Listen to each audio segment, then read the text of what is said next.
Latvia, of course, believes that Ukraine fights for its freedom, but also for rules-based international order, for our values. So that's why support of Ukraine is absolutely instrumental. It's must, and it also should be urgent. So, of course, Latvia itself has provided already decision has made and commitment has been signed. Agreement on commitment has been signed on providing 0.25% of our GDP for military support. We supported all nations provide 0.25% of their GDP for the supporting Ukraine militarily. Of course, also important is to continuously provide equipment. Latvia provides also equipment as a part of that agreement and that commitment.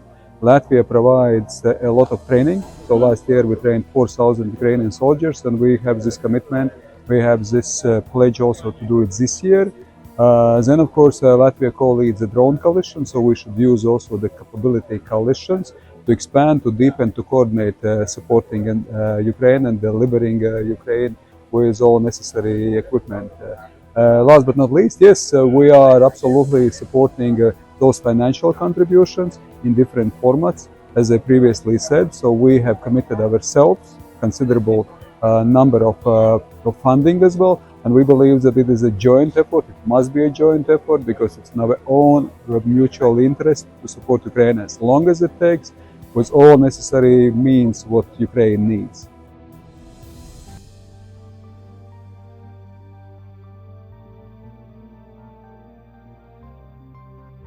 Latvia supports Ukraine being part of NATO, to become a member of NATO, but of course we realize as formula goes that Ukraine can become NATO member when conditions allow and when also allies agree. So that's why, of course, it is a consensus. All allies should agree, and of course we are in the process of discussion.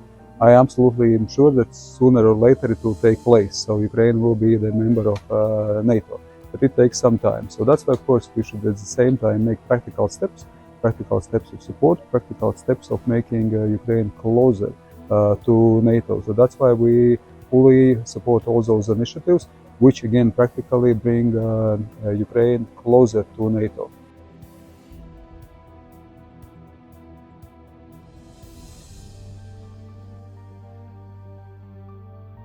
Of course, Latvia contributes for all those necessary needs and requirements that Ukraine provides strongly.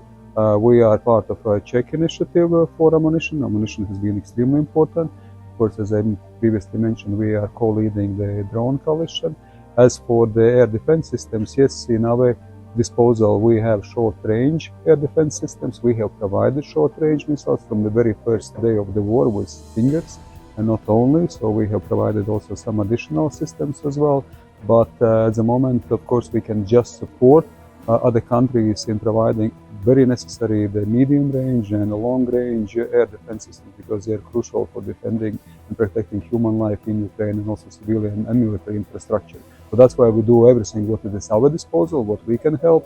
At the same time, also participating in different formats and motivating other countries, encouraging other countries to provide those weapons, those equipment, especially air defense systems as well, to help and protect human lives in Ukraine.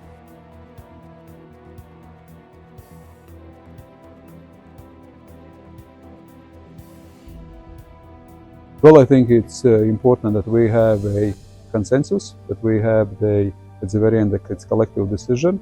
So, of course, we encourage also our Hungarian counterparts, Hungarian colleagues, to be supportive as much as it is possible, as much as it is actually important also for Ukraine to continue with war effort and fighting for freedom.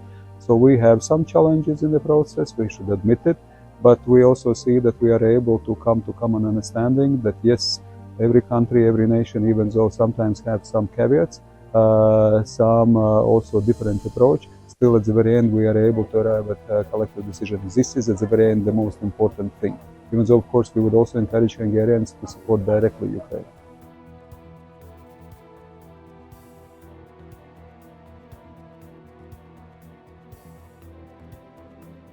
We are able to defend themselves against hybrid attacks. Yes, absolutely. What we see the hybrid attacks from Russian side.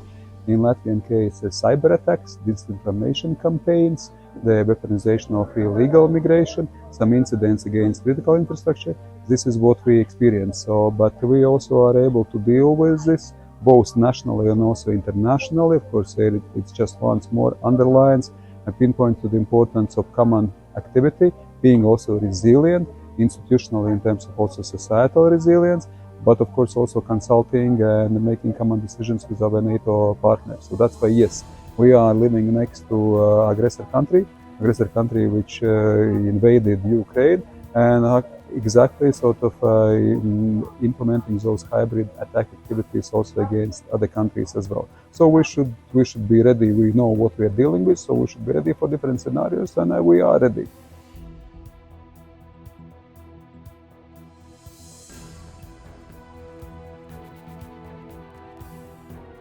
Well, yes, the Washington summit will be important as a next step, as a symbolic next step as well. Symbolic in terms of being the most successful alliance in the human history in 75 years. At the same time, also very practical. A next step in terms of strengthening and implementing regional defense plans. So that's why, of course, it's defense and deterrence, what has been strengthened starting from Madrid summit, and will be additionally strengthened with practical decisions also in Washington summit. We are absolutely not afraid of what Russia does. We are ready. We are ready to defend NATO territory from very first inch of the territory. And once more, of course, I can remind it's not just about Latvia and the Baltics. Every inch of Latvia and the Baltic territory, it's a NATO territory. So that's why, of course, it is a collective effort and collective defense and deterrence in this regard.